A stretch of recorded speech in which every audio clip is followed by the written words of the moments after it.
I'm not built for small dreams. I was 10 when I first understood my place in the family. Not the favorite. Not the heir. Not even seen. Nathan, my older brother by 2 years, was the golden boy. The chosen one. Even back then, he wore his entitlement like a tailored suit, effortless, expected.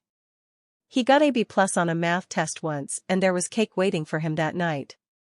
Streamers. A speech from Dad about greatness in the making. When I won first place at the state science fair for designing a working solar desalination model out of scrap parts and aquarium tubing, my father looked at the ribbon, then at me, and asked, "Why didn't you win nationals?" I smiled anyway. I had already learned that approval in our house was like rainfall in the desert, rare, unpredictable, and never meant for me. "You're a bright girl, Jules," he said that evening, as if it were a concession. "But Nathan's got that spark, you know? He's got business in his blood." That word, business, was holy in our house.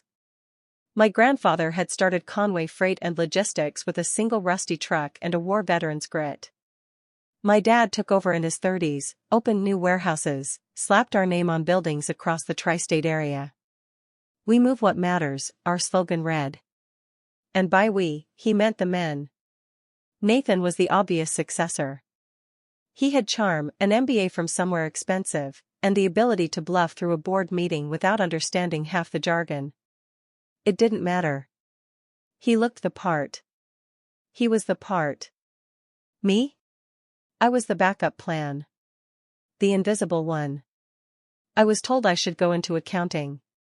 Or maybe marketing. Or, as my mom once casually suggested while folding laundry, marry someone who can help us expand into new territory, maybe someone with a trucking background? That was the moment I started writing everything down. My ideas.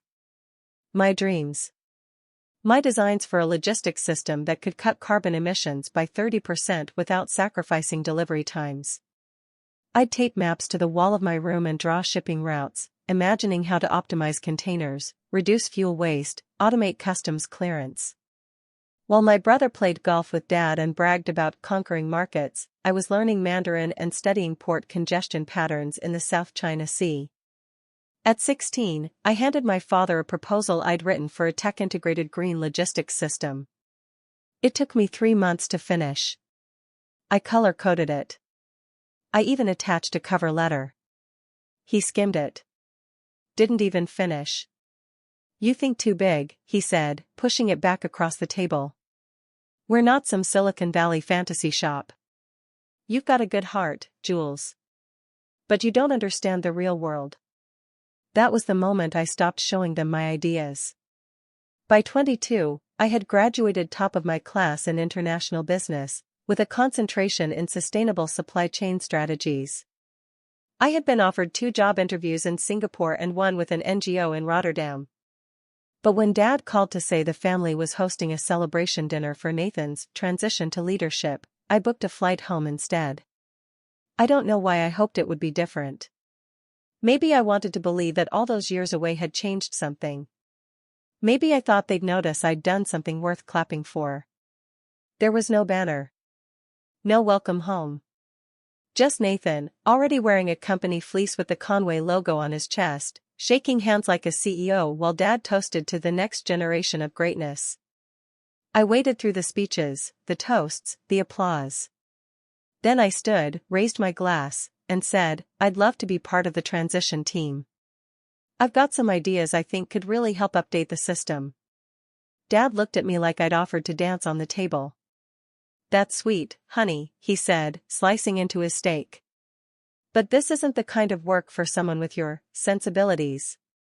You'll thank me someday." Nathan didn't say a word. Just that smirk. The same one he wore when he beat me at Monopoly and accused me of crying. I didn't cry that night. I just nodded, left my untouched glass on the table, and went upstairs to pack. No screaming. No confrontation. Just a quiet, final understanding. They would never see me. So I would make sure the world did. On the way out, I left a single note on the desk in my childhood room.